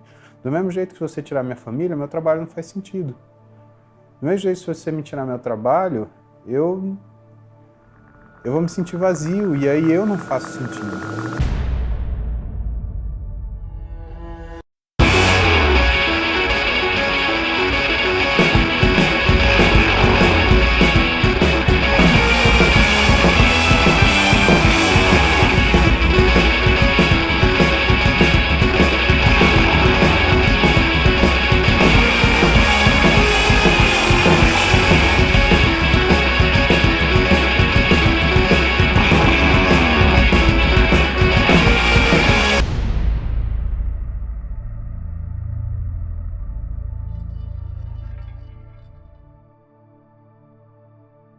Esse cara não faz nada da vida, esse cara é burro, esse cara não estuda, esse cara não trabalha, é vagabundo, ele vive para isso. Não, ele vive de acordo com as premissas que aquele determinado esporte determina. Quando você está em casa bebendo, eu estou em casa estudando. Quando você está em casa dormindo, eu estou na academia treinando. Enquanto você está comendo a pizza, eu estou descansando, porque amanhã vai ser um dia mais difícil. Se Deus quiser, vai ser mais difícil. Porque se for mais difícil, vai ser porque eu venci mais fácil. Vai ser porque eu fiquei melhor. É muito mais fácil criticar o que você não compreende do que tentar entender. Não é o que ele come, não é o que ele treina, não é quanto tempo ele treina, não é o que ele faz. O que você está tomando? Fisiculturismo é você treinar quando você não aguenta. É você fazer dieta quando você está com fome e é fazer mais dieta ainda porque você está com fome. É você fazer uma repetição a mais quando você não aguentava fazer a repetição anterior. Eu não estudei em colégio bacana, eu não ganhei carro quando eu tive 18 anos, eu andei de busão. Quando eu fui fazer faculdade, ou eu fazia uma faculdade de medicina pública ou eu não fazia. Certas coisas na vida você tem que ignorar o que as pessoas falam e você vai e faz. Quando você olha um físico de um sujeito trabalhado, você está olhando, na realidade, para o passado. Nossa, esse cara começou a treinar direito pelo menos uns 10 anos. E se o teu objetivo é falhar teu músculo? Quando acabou? Se sua cabeça manda, ela está mandando fadiga, mas o seu músculo pode continuar. Porque qual é a maior fadiga? A maior fadiga é a fadiga que a gente chama de contração excêntrica. É quando o músculo está relaxando. É você contrair o músculo no sentido contrário do encurtamento. Se você fizer muita força e o seu músculo ele começa a alongar, você está fazendo uma coisa que o seu músculo não foi feito para fazer. A mesma coisa, você está construindo um tanque de guerra, você dá um tiro de 22, não varou. Você dá um tiro de 38, varou. Você vai lá, reforça a estrutura. Aí você dá um tiro de 44, varou. Você reforça mais ainda. Dá um tiro de ponto 40, pum, varou. Você reforça mais ainda. E assim vai. O músculo assim. Você botou contração excêntrica, forçou, ele não aguentou, ele modifica. Depois mais não aguentou, modifica mais ainda. Então a fadiga completa, a fadiga total, ela não está na realização do movimento, está na resistência a ele. Então o cara que faz o supino, ele não faz para levantar, ele faz para resistir. E a gente achava que depois de Marília ia ser tudo muito simples. A gente ia crescer mais um pouquinho, casar e a história ia continuar. A gente jamais imaginou que tudo isso ia acontecer na nossa vida, que a gente ia se separar, que a gente ia ter a chance de se reencontrar e que durante esse reencontro a gente tinha tanta coisa para resolver, tanta coisa para colocar no lugar e a gente postergou um momento que a gente sonhou desde sempre, que foi o momento de realmente casar.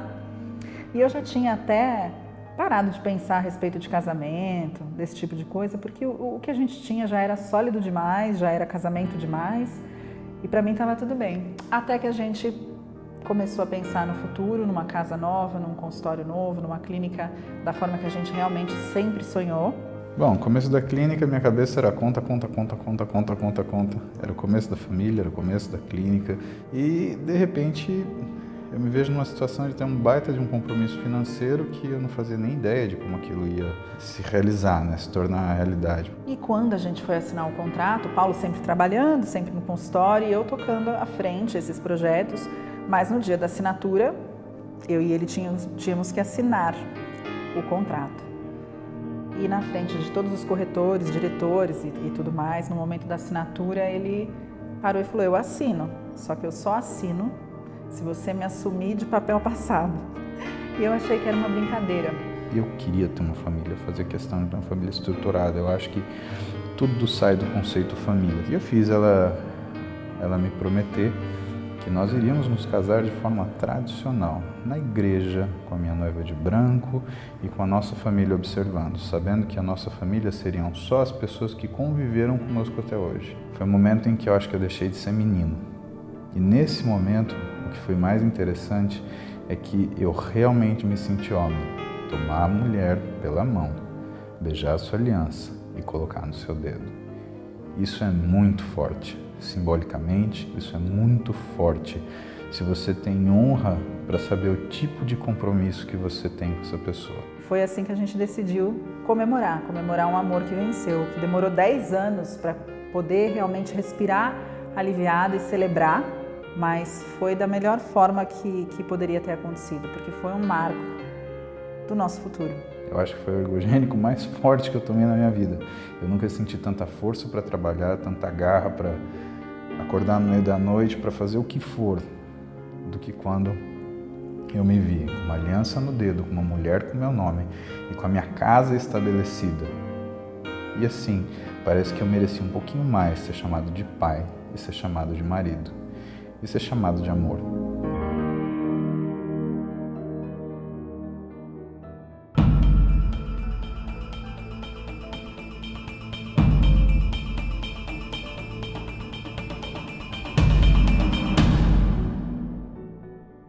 Hoje é uma fase que eu acredito que a gente está olhando para o futuro, muito gratos por tudo que já aconteceu até aqui, mas olhando para um futuro em que a gente realiza realmente sonhos. É uma fase em que a gente pode se dar ao luxo, né? ao prazer de realizar os sonhos.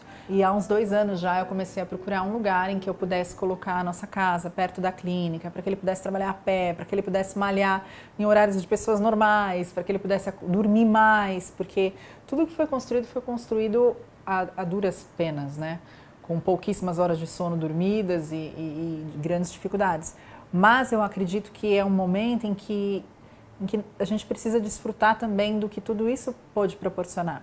E é impossível de não sonhar com ele, vem da dedicação e todo esse esforço. No período da minha vida que a gente chama de construção, ou nesse caminhar constante, tem uma pessoa que com certeza sabe dos meus segredos, tanto dos meus podres quanto dos meus acertos. Esse cara é o Ziad. O Ziad, ele esteve comigo desde do começo da graduação e assim, eu tenho até medo da parcialidade que ele tem quando é alguma coisa com relação a mim, porque ele, não tenho dúvida nenhuma, se acontecesse, se alguém me fizesse mal, eu acho que ele ia ser o primeiro a pegar e falar assim: e aí, mano, qual que é a sua? Pera aí que nós vamos conversar nós dois aqui. E nossa vida, de fato, ela nunca foi diferente disso, tanto profissional quanto pessoal. Ele esteve perto de situações que eu precisava da visão crítica dele, extremamente clara, para me basear e para tomar minhas decisões, porque eu sempre fui um cara muito emocional e muito passional. E o Ziad, ele é um cara muito prático, muito crítico e muito sagaz naquilo que ele tem que fazer. Eu acho que isso é uma das coisas que também profissionalmente o torna um grande treinador, porque ele é capaz de olhar para uma situação e dizer exatamente o que está errado ali e o que precisa ser feito. Ele faz sem milindre, ele faz sem ego e ele faz com precisão. É assim, segurança. E durante uma época na minha vida, ele me recebeu na casa dele porque justamente eu acredito que Deus não faz as coisas à toa e Ele coloca naquele determinado momento a pessoa que exatamente precisa estar do seu lado para você tomar seu rumo. E Ele me dava o contraponto das coisas antes que eu fosse capaz de me meter em confusão, porque o Rogério, a gente chama de irmão, porque ao contrário do que eu contei para vocês, ele me defenderia do mundo inteiro, mas ele nunca me protegeria de uma bobagem que eu pudesse fazer comigo mesmo. E assim foi cada momento que a gente ficou junto, aonde é uma das pessoas que, assim, certamente eu mais confio, eu sinto como meu irmão, eu amo como meu irmão, e que mais me bateu nesse diabo dessa vida. Nossa, que difícil falar. Eu sou muito feliz e eu sou muito grato. E eu gosto muito desse cara por tudo que ele ficou do meu lado quando eu precisei. Mas, de verdade, eu amo esse cara por cada soco na cara que ele me deu. O pessoal da Escola Paulista usava a pista de atletismo que eu treinava para fazer o atletismo da Unifesp. O atletismo da Unifesp era no Centro Olímpico, onde eu treinava. Eu tinha um amigo que fazia atletismo comigo, que por acaso tinha passado em medicina na Paulista. Quando eles estavam no terceiro ano, mais ou menos, ele pegou e falou: terceiro ano ele comanda a atlética, ele comanda a musculação lá na Escola Paulista. Olha, eles estão abrindo uma sala de musculação lá, você não está afim de trabalhar? Toda a galera te conhece. Eu falei: cara, vou, cara. Eu estava no terceiro ano de educação física, então foi meu primeiro emprego fixo, assim, onde eu realmente recebia, né? Porque o resto era tudo estágio. Foi na Escola Paulista. Então comecei a trabalhar na Escola Paulista. No ano que eu entrei na Escola Paulista, no primeiro ano que eu entrei, que a sala foi montada e a gente começou a trabalhar, foi o ano que o Paulo passou no vestibular e também começou o curso de medicina lá. Se eu não me engano, a turma dele é a 67. Isso eu lembro. E aí, cara, eu conheci ele lá. Ele era um cara completamente... Era tímido pra caralho, tá dele, fechado. Não era um cara que ia pra festa, que ia pra balada. Acho que até hoje, se ele foi em uma festa da escola, e olha que medicina dá muitas festas. Eles dão muitas festas, né? Acho que ele foi na obrigado na intercalo, que obrigaram ele a ir. Também obrigaram ele a competir, tanto que ele competiu no atletismo. E na festa foi engraçado, lá na festa na Atlética, cara, como ele já era mais forte e maior que os caras e tal, tinha um físico bom, eles pintaram ele inteiro de verde, ele ficou de sunga e pintaram ele inteiro de verde, ele ficou parecendo um Hulk, cara, foi muito engraçado. E aí ele ia treinar sempre lá na Atlética, né, cara? Aliás, ele não saía de lá da musculação, era o que ele mais gostava de fazer, era musculação, isso aqui, a vida inteira. E eu era o cara, o louco, que ajudava ele com os treinos, cara. Então, tipo, vamos agachar, porque eu já tinha uma base boa do atletismo, então eu já sabia muita coisa de treino, por exemplo, de levantamento, de agachamento, de supino. E eu era o cara que ajudava ele lá. Então eu ensinei ele a agachar, a gente treinando bastante supino, agachamento, musculação em geral, a gente fazia de tudo. E ele na época, ele não pesava nem 100 quilos, o sonho dele era chegar em 100 quilos, cara. Eles fizeram um trabalho legal, ele chegou nos 100 quilos, chegou com um físico bom. A única coisa que ele fazia era comer e treinar, cara. Eles acabaram pondo ele como diretor lá, então meio que ele era passou a ser o meu chefe lá dentro, ele meio que tomava conta da musculação da Atlética, cuidava da musculação. A Unifesp era uma universidade federal, entrava em greve, o cara ia atrás dos caras, dos médicos, dos ortopedistas, dos caras mais velhos, para ficar operando, para operar junto, para aprender. Os caras da endócrina, que já eram residentes, que já eram mais velhos, iam consultar com ele, pedir informações ou tirar dúvidas sobre qualquer coisa relacionada a essa parte de fisiologia, cara. Era muito... Eu até parava e falava, não, mas esses caras não são residentes, cara, os caras já são residentes em endócrino, você é terceiro ano, os caras vêm perguntar pra você, você falou, é assim, né, cara? Eu liguei pra ele e falei, Carlão, tem um cara assim, assim, assado, um médico, cara bom pra caralho, gente finíssima, você vai gostar dele, preciso te apresentar esse cara. Por acaso, no outro dia, o Paulo foi treinar e, cara, apresentei pra ele.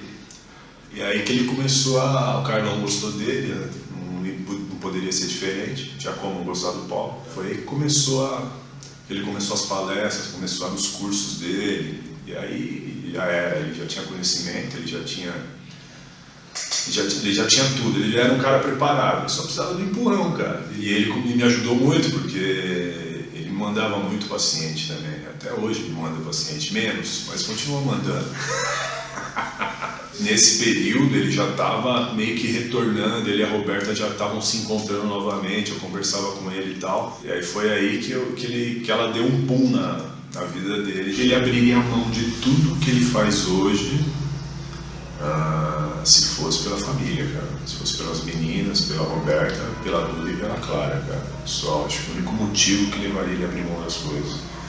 Mas outra coisa, esquece. Ele é muito inteligente, acima da média, essa é a maior força dele, cara. E outra, o fato dele ser muito inteligente e de ser humilde, cara, isso abre muitas portas para ele, porque ele sempre chega nos lugares, o que ele não sabe, ele entra como se ele fosse o faixa branca, o cara que não sabe mesmo, e ele entra disposto a aprender, cara. Então, saber abaixar a cabeça e escutar, essa é a maior força dele, é por isso que ele tá onde ele tá, cara. Às vezes ele tem umas manias, assim, umas coisas meio cabeçudas, às vezes, cara. Mas isso, se você chegar, se ele sabe, por exemplo, se ele for ensinar pra ele treinar, pra fazer powerlifting, ele abaixa a cabeça, escuta e faz exatamente o que eu falar pra ele. Ele não vai discutir comigo, mas eu sou músico, eu faço assim. Eu falei, não, aqui você não é porra nenhuma, aqui você faz isso. Ele nunca ia fazer isso, cara. Qualquer lugar que ele treinasse, qualquer coisa, qualquer curso, ou qualquer disciplina que ele fosse fazer, cara. Ele sabe reconhecer até onde ele pode ir, ele sabe reconhecer quando ele não sabe, e ele é aberto, muito aberto para querer aprender. A história do Paulo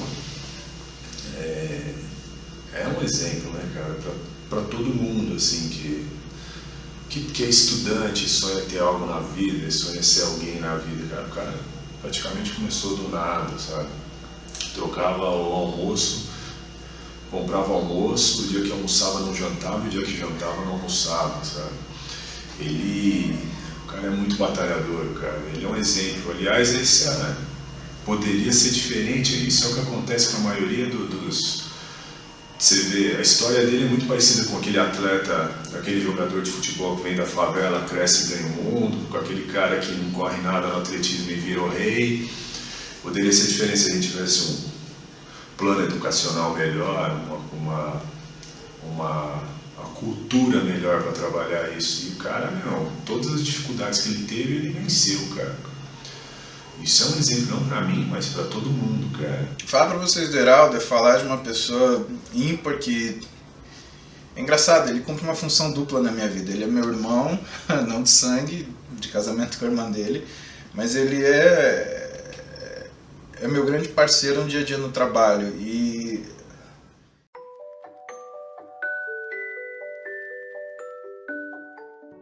falar para vocês do Heraldo é falar de uma pessoa ímpar que...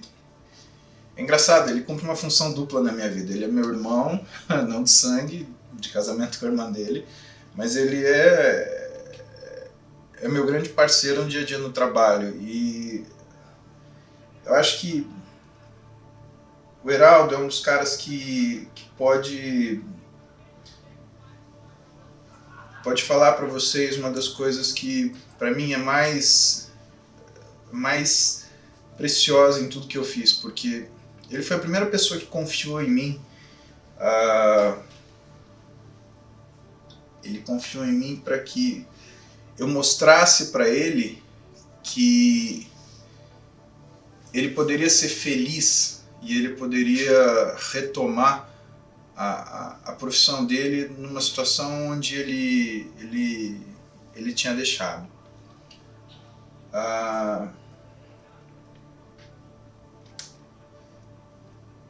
Para falar um pouquinho para vocês dele, ele deixou a profissão que ele amava como treinador para de repente seguir uma promessa de um emprego onde ele tinha um salário, mas ele já não tinha mais a profissão dele.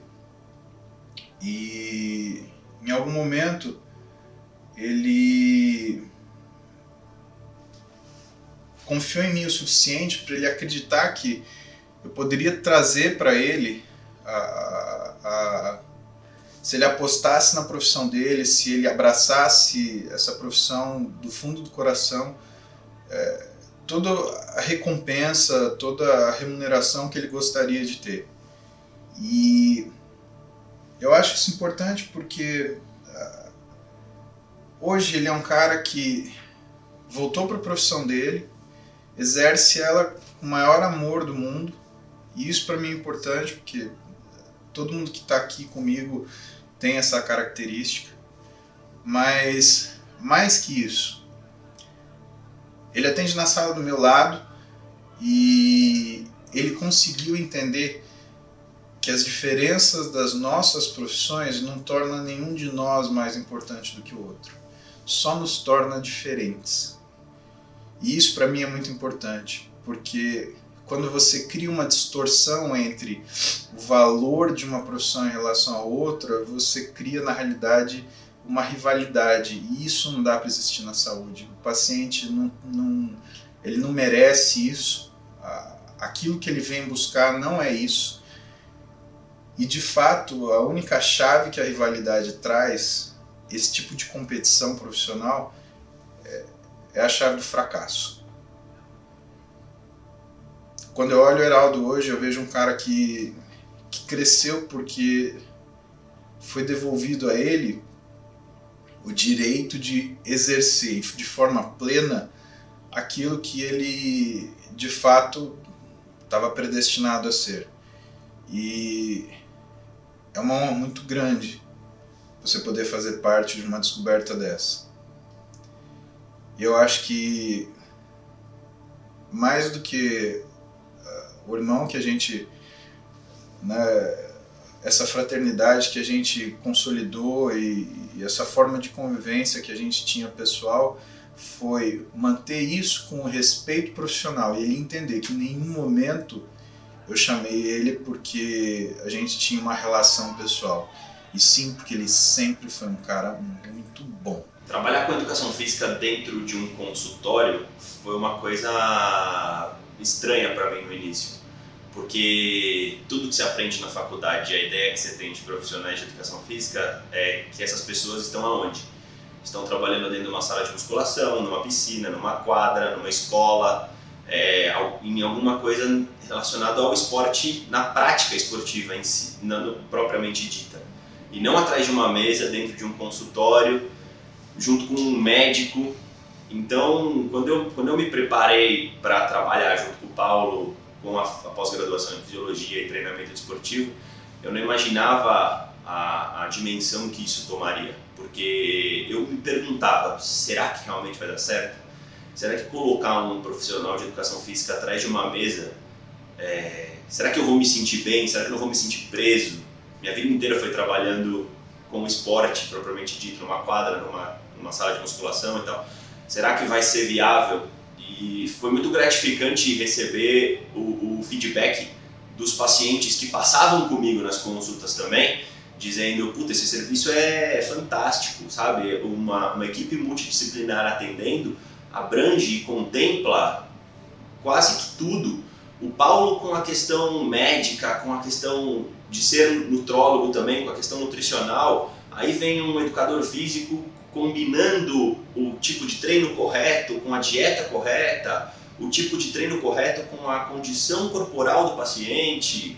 E o bom é que a gente foi ganhando espaço e foi tendo um reconhecimento das pessoas. Muitos profissionais da educação física parabenizaram o Paulo pela atitude e parabenizaram a mim por conseguir ocupar esse espaço.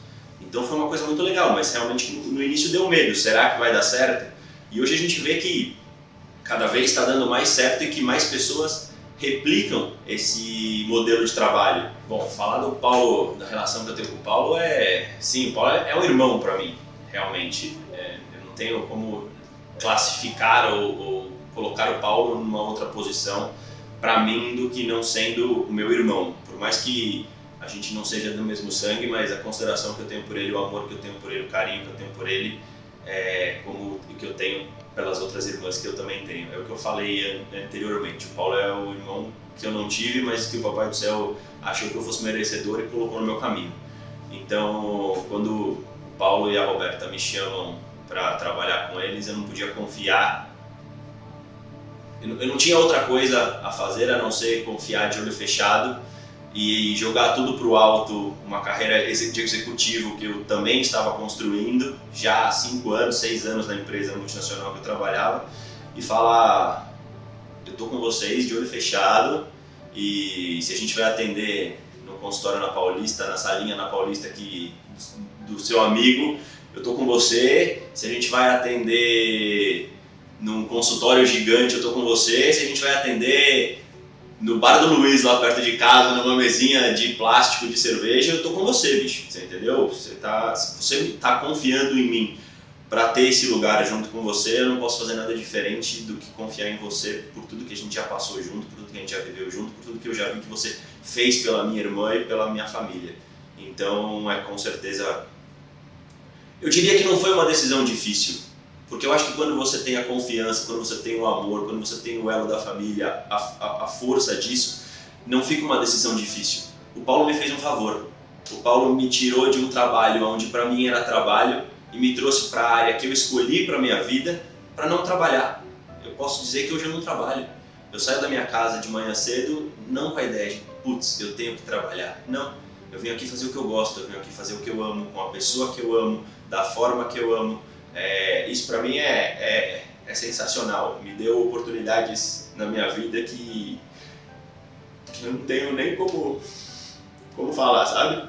O que eles fizeram por mim foi... E eu só espero que o Paulo tenha todo o sucesso do mundo e que eu possa estar junto com ele, não para usufruir desse sucesso, mas para aplaudir. Eu tenho certeza que o próximo consultório vai ser fantástico, que a gente vai estar cada vez melhor. Eu terminando minha 2ª graduação na nutrição, procurando estudar, procurando crescer, mas junto com ele eu tenho certeza que a gente vai estar muito bem, cara, muito bem. Só tenho a agradecer a confiança que ele teve em mim e tudo que ele fez pela gente. Eu achei uma pós de terapia do comportamento alimentar, uma pós bem renomada, uma pós incrível, que me dá o título de especialista em terapia do comportamento alimentar. Então, aquele resgate da psicologia que eu não fiz lá atrás, demorou uma vida. Mas, de certa forma, quando eu entreguei o sonho do Paulo, ele veio junto. Eu vou continuar sendo a consultora de imagem que eu sou, eu vou continuar fazendo os programas de TV que eu adoro uma câmera, vocês viram que eu falo pouco, e vou continuar fazendo tudo que eu me preparei uma vida para fazer, mas que por um tempo eu tive que pegar pequenas fatiazinhas para poder ser a mãe que as minhas filhas precisavam, até porque o pai trabalhava demais e eu era responsável por trazer esse pai para esse convívio, fosse por FaceTime, fosse pegando todo mundo, levando todo mundo para o aeroporto, e todo mundo vai viajar, e todo mundo vai junto, e todo mundo vai ficar 6 horas na palestra, e vai ser isso que a gente vai fazer, e vai todo mundo desenhar a palestra do papai enquanto ele palestra, e vai todo mundo achar os erros que ele falou na palestra, e era assim que a gente fazia. Se um dia vocês tiverem curiosidade de saber realmente quais são as minhas reais capacidades e quem fisicamente eu sou, A pessoa que vocês têm que perguntar é meu pai. Meu pai, ele me vê muito diferente de uma pessoa que simplesmente me admira.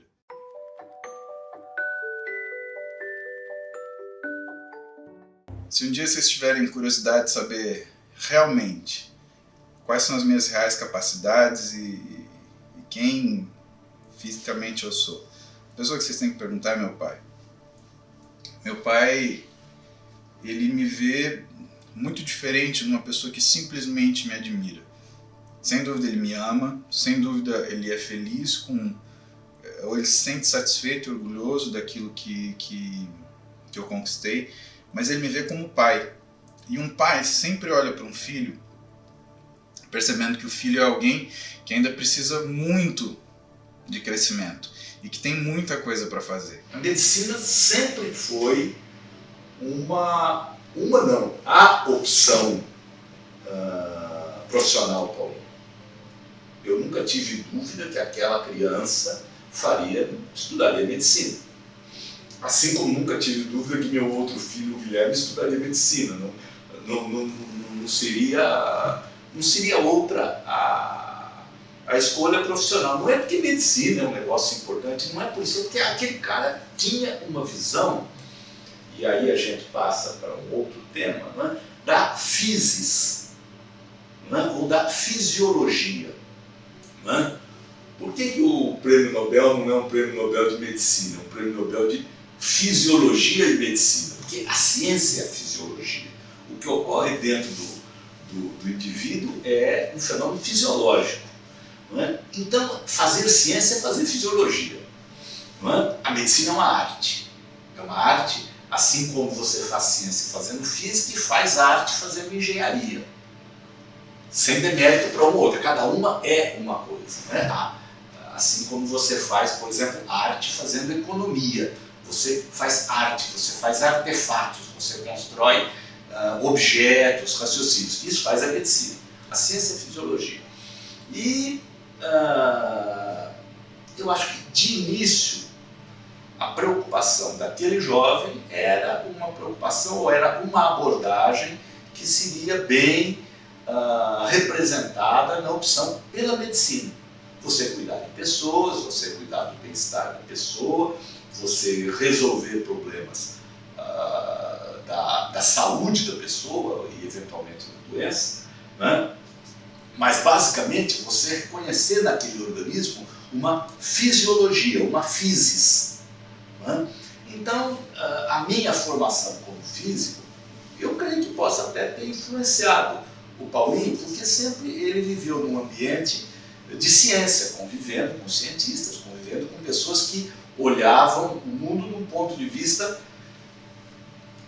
da explicação científica. Não é da causa e efeito, é outra coisa, mas é da explicação científica.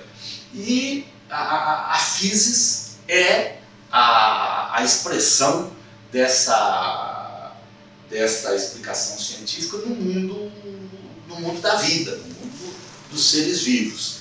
E é daí que eu vejo que aquele jovem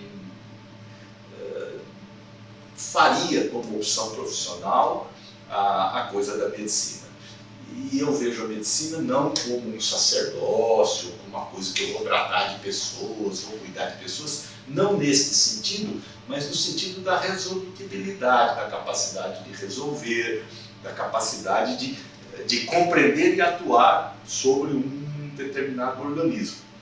Não é? E nesse sentido há uma aproximação muito grande, não é?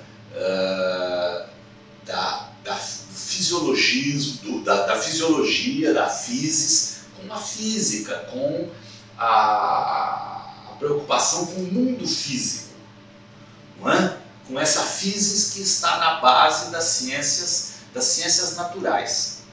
Não é? Isso, no passado, na origem das ciências naturais, a medicina, a física eram ciências muito próximas. Né? Prova é a química, por exemplo, que descende da física, que tem uma explicação física. Né?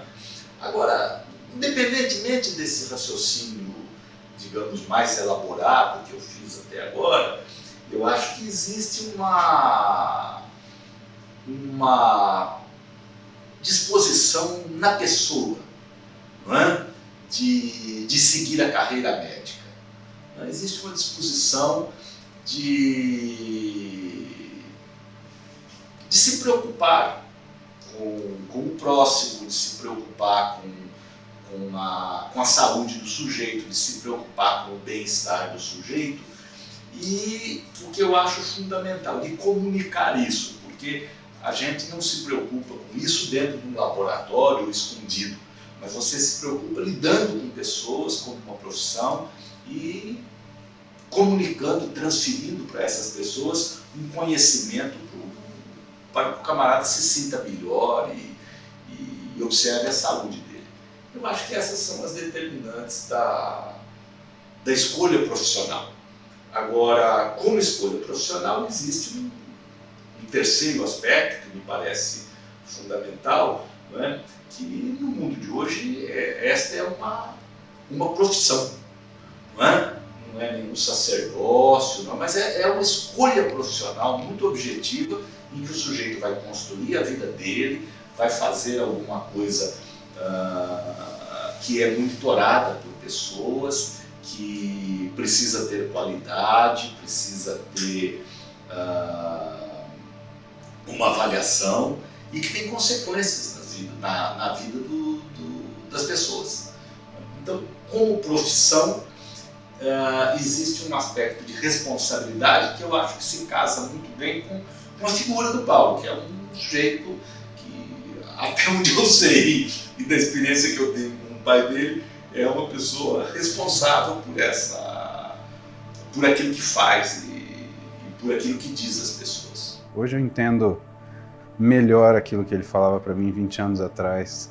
Ele relata a impressão que causava nele, cartas que eu mandava para ele, que as letras eram coloridas, né?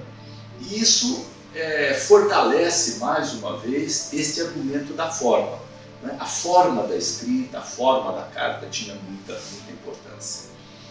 Um outro elemento que reforça essa minha argumentação é o fato de que quando o Paulinho, aqui em São Paulo já, depois dos 16 anos morando comigo, aqui em São Paulo, ele se dedicava ao estudo, era uma forma de estudar e ter uma apreensão visual daquilo que estava estudando, né? As contas, as matemáticas, a química não eram importantes apenas como um relato que estava ali no livro, que você lia simplesmente, mas que exigia você anotar, você tomar nota e criar determinados esquemas mnemônicos relacionados à forma de expressar isso no papel.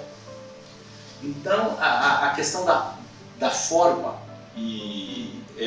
parece ser, do meu ponto de vista, um elemento de apreensão da realidade muito importante para ele. A Leandra está do meu lado, vendo 100% das consultas já tem 3 anos, o que praticamente é uma residência médica, o que faz dela quase um Paulo Musi de perereca. E é muito legal ter isso, porque com o tempo e com o sincronismo, não tem jeito. Às vezes vem uma frase, vem uma situação, e eu olho para ela, ela olha para mim, e a gente já sabe exatamente o que falta ali para aquele atendimento, para a coisa ficar completa, para a pessoa entender o papel dela. Eu não tinha dimensão do que o Dr. Paulo Musi significava para esse mercado que ele atua, né? Do que ele era, do tamanho dele. Eu não tinha. Embora as redes sociais a gente já tivesse um tamanho menor, eu não tinha essa dimensão. Eu sabia, óbvio, que ele era um bom médico, porque o Paulo sempre foi inteligente, dedicado, focadinho, ele sempre foi assim. Então a gente sabia, e lógico, pelo jeito que ele cuidava da gente, família, né, que ele era um excelente médico, mas eu não tinha essa conexão do que isso significava nesse mundo do bodybuilder, né, da medicina esportiva. Eu não tinha essa dimensão.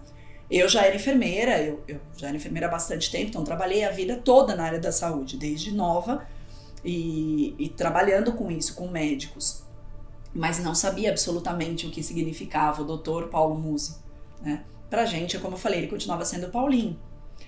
E aí, um belo dia, sabia da clínica, sabia do esforço da minha irmã, vi ela grávida pintar a performance com saúde, né? Chegar em casa com balde, barriguda, toda suja de tinta, porque eles vieram pintar aqui, o consultório que mudou da Paulista para cá.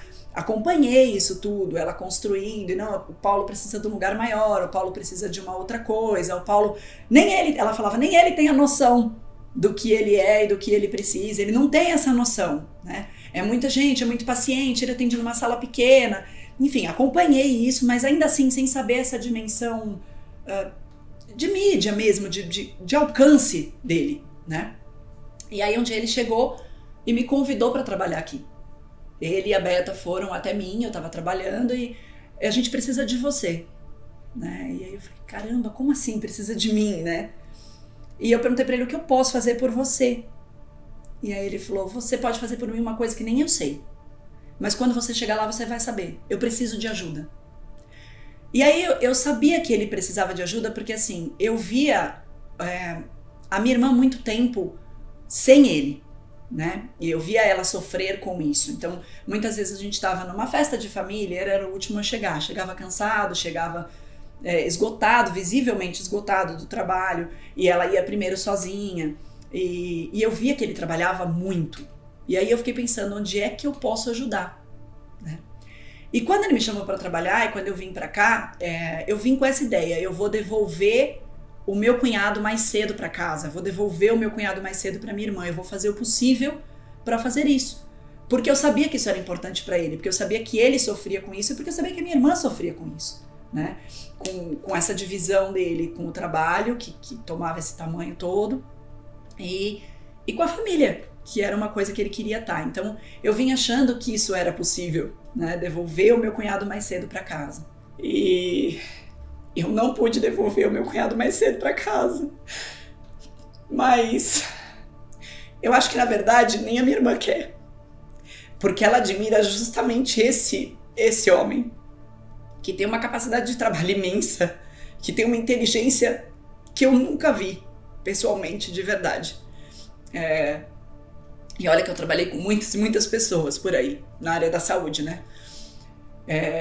Nem ele quer. Ele queria muito ir mais cedo para casa. E a gente vê quanto ele sofre com isso. Mas ele sabe do tamanho dele. Porque o amor do Paulo pela minha irmã, a gente sabia desde lá da praia, que foi um amor arrebatador. E a maneira como ele escrevia as cartas, um menino muito jovem, ele escrevia exatamente como ele escreve hoje no Instagram, que faz a mulherada suspirar e os homens apanharem em casa porque não são capazes de escrever igual. Ele já escrevia assim lá atrás, aos 14 anos de idade. As cartas eram impressionantes, né? E isso só era possível porque ele já tinha esse amor, essa certeza, enfim. E esse amor que ele guardou e que esperou por todo esse tempo. Não que a gente não achasse que a minha irmã amasse ele, não era isso. Mas assim, o amor dele, a gente sempre falou, o Paulinho ama muito a Beta, o amor do Paulinho é muito grande. E aí, ficando aqui e não devolvendo meu cunhado mais cedo para casa, e vendo tudo isso crescer cada vez mais, e vendo a minha irmã deixar o trabalho dela, deixar as coisas que ela fazia, e se dedicar a fazer a performance crescer, e se dedicar a fazer isso tudo funcionar. A gente tem a dimensão do tamanho do trabalho, do tamanho do amor dela por ele, que não é nem um pouco menor do que o dele por ela. E não é nem, né, não fica em nada atrás. Ela não escreve os posts grandes, ela escreve menos, né, do que ele, mas ela tá por trás de tudo isso aqui. E ela é capaz de deixar ele ficar aqui até a hora que ele precisar. E em Florianópolis, em Mato Grosso, em Piauí, em Sergipe, em Portugal, que ele vai agora, e ir junto quando ela pode, e não ir quando ela não pode, e cuidar das meninas e da casa e de tudo, e não querer, embora queira, o marido dela mais cedo, porque é exatamente isso que ela admira, né? Porque é exatamente isso que ela ama, é exatamente isso que eles são. Então, quando vocês falam assim, a construção, né, Muzi, a construção, é exatamente isso. Na verdade, eu acho que eles já estavam construídos lá com 13 anos de idade, né? Agora eles só conseguiram juntar. Eles gostam eles se amam exatamente assim, eles entendem o espaço um do outro, eles entendem essa capacidade do que cada um tem que fazer, por isso cada um faz milhões de coisas, e aí quando eles estão... Porque na verdade eles estão o tempo todo juntos, né? Embora não fisicamente, eles estão juntos no mesmo objetivo. Então, por isso a coisa fica tão bonita para quem vê de fora, né? Mas não deixa de ser sofrido, não deixa de ser batalhado, não deixa de ser para quem tá dentro, né? Pra gente que acompanha de dentro. Então a gente sabe as barreiras que esse amor passa, as provas que ele sofre, a falta que ele sente, a saudade, enfim, a gente sabe de tudo isso. Mas sabe também que eles constroem isso para eles, por eles e pelas meninas, né? E porque é o que eles acreditam, porque é o que eles são, porque tá na essência do Paulo, tá na essência da Beta, e é assim. E talvez por isso o universo deu a chance deles se reencontrarem, o universo deu a chance disso acontecer de novo, né? Deles ficarem juntos. E aí eu, como passei de cunhada a, como ele chama, a chefe, né? Então eu chamo ele de chefe, ele me chama de chefe. Aí eu passei de cunhada a enfermeira, a assistente aqui. E eu costumo dizer que foi um grande presente, porque eu pude conhecer melhor ele e até a minha irmã. E pude conhecer esse médico extraordinário, que talvez se eu ficasse sendo só cunhada, eu conhecesse só o Paulinho, que já era extraordinário, não minimizando, mas assim, esse médico extraordinário, essa coisa enorme que ele construiu baseado no que ele acredita, baseado na inteligência dele, na capacidade dele de trabalho e em ser médico, que é o que ele ama, né, fazer e faz muito bem. E eu posso hoje ter a honra de ouvir ele dizer: a Leca é o muse de saia. E de tudo, isso é o que mais emociona, porque é um puta elogio, né? Sabendo quem ele é, o que ele é, merecer levar o nome dele, mesmo que por um apelido e por uma brincadeira, é uma honra imensa. Então, eu trabalho todos os dias para merecer isso, para honrar isso. Faço o melhor que eu posso, porque ser muse de saia é uma responsabilidade muito grande, uma honra imensa. Então, hoje o Paulinho deixou de ser meu cunhado, deixou de ser só meu chefe.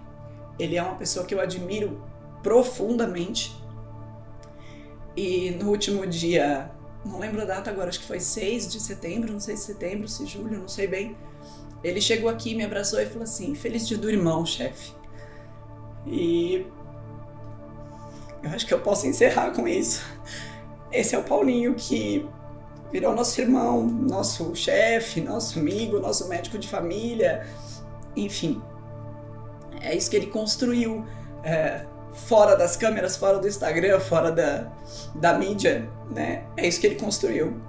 Ele é nosso irmão, ele é a continuação da Beta, e é isso. Então, eu tenho muita honra de participar da construção disso tudo, desde lá de trás. Desde o Paulinho da praia branquelo, que não podia ficar no sol, e que a minha irmã, que adorava o sol, tinha que ficar embaixo do guarda-sol, porque senão ele ficava parecendo a Pantera Cor-de-Rosa. E ainda é assim até hoje.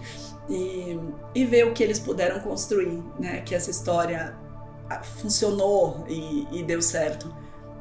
E inspira tanta gente. Eu vivi 100% profissional. Eu talvez tenha vivido 5% Paulo Muse, Paulinho, vai.